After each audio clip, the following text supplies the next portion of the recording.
Welcome to the first edition of Gold Weekly. We aim to do this on a weekly basis. It might be more frequent or less. We'll number them, and this is number 1, so that you don't have to search for the latest one. Our aim is to give you the latest situation in the gold market and help you understand it and to answer your questions. But you're probably asking, well, who is this chap talking to us about gold? What makes him qualified? Well, my history goes back to 1971, when President Nixon unhinged the gold price from the dollar. And the gold window where governments could sell dollars for American gold, that window was closed. Well, of course, this was an explosion in the currency markets and in the gold markets and in the oil markets. That time, the gold price was $42 an ounce. But in the UK, and this surprised everybody, the outflow of capital was so quick and heavy that stringent capital controls were introduced, called the dollar premium. And this left people wanting to take money out of the UK having to lose 30% of their capital.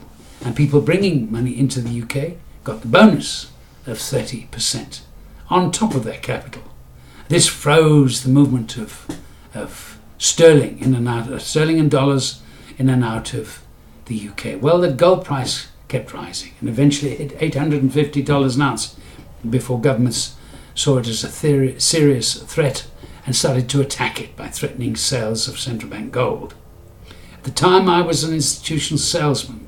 I had to sell South African gold shares to the Swiss banks. I had to deal in sterling, in dollars, in the dollar premium, and run these 4 books, so that prices were evened out and could be priced in Swiss francs. It was the most exciting time because it was brand new to everybody.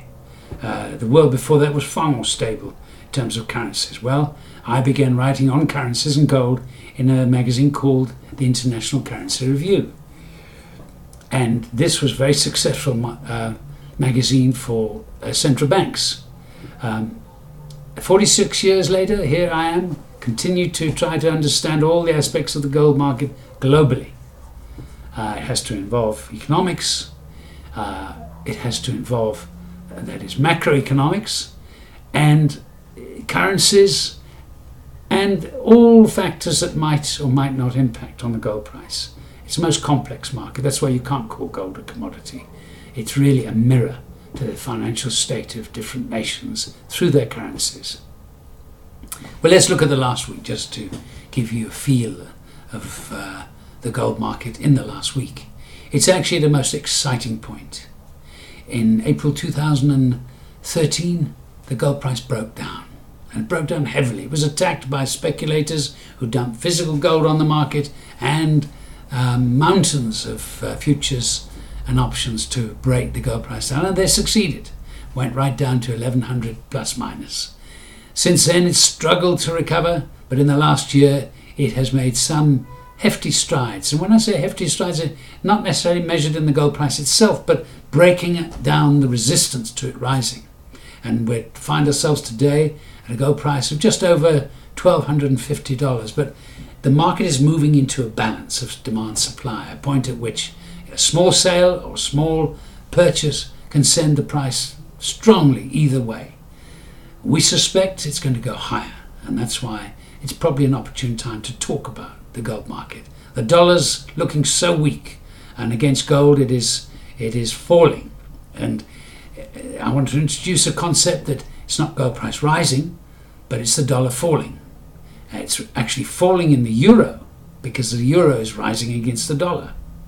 But now we see this shift of pricing power from the west to the east, and Shanghai has become an enormously powerful physical player. You will see charts that tell you that 90% of all gold dealings are done in London and New York. Well, I would dispute that. I would say 90% of all gold derivative dealings are done in London, New York. But 80% of all, maybe even as high as 90% of all physical gold dealings happen in Shanghai and in India, eventually in India, but mainly Shanghai. So we're looking at the power of Shanghai 5 times more than the physical power of London and New York.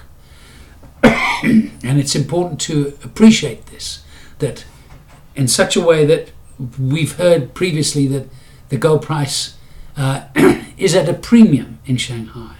But I believe we've hit the days when actually London and New York are at a discount to Shanghai. Right, that's the first episode. I'm going to ask you to send me your questions. Please feel free to send those relating to the gold market worldwide and to currencies so that you can understand it. We publish a magazine called The Gold Forecaster weekly, and you're welcome to subscribe to it at www.goldforecaster.com. We also are involved in a gold storage scheme with a difference. It is designed to prevent your gold from being confiscated, and it's you'll find it, or you can reach us at Ultimate Gold Trust at stockbridge.mgmt.com. Send us all your queries. We can transfer your gold there, and we can buy it for you, and we'll hold it there so that you're not vulnerable. Thank you. I look forward to speaking to you next time. Goodbye.